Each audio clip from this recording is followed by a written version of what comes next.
and it all happened at 1 a.m. after a 20-hour van ride.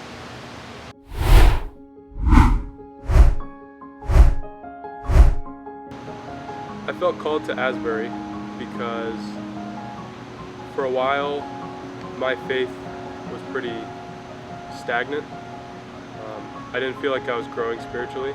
I wanted to step up and be a spiritual leader on campus since I came here as a freshman, and I just hadn't felt the opportunity to do so. At first I was thinking I wasn't going to be allowed to go. I was in season for volleyball, and we had practices leading up to a game the day that we would have returned home. And so I went to my coach not expecting much. I was expecting him to say, no, you can't go. We need you to stay here and practice with the team. And by the grace of God, he allowed me to go. I found out that we would be excused from classes for those couple days. I was extremely happy. It was also sudden, and so I was still a little confused as to what was happening, but I was ready. I made sure that we had a safe way of getting there. We left at 5 a.m. on a Tuesday. At first, the van ride was terrible.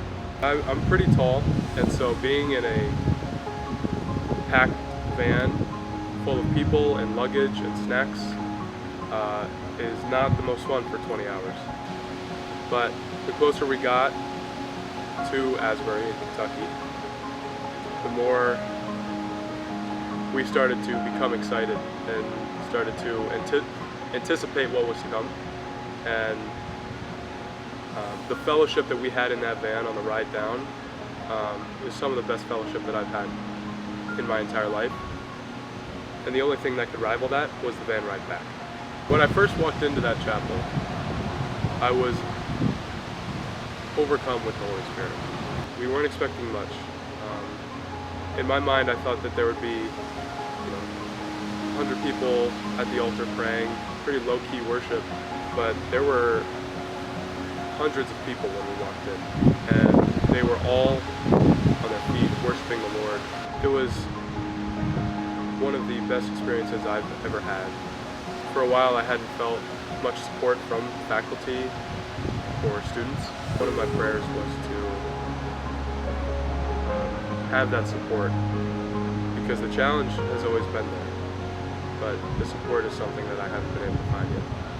And I brought that to the altar, and I was there for, I'm guessing, an hour.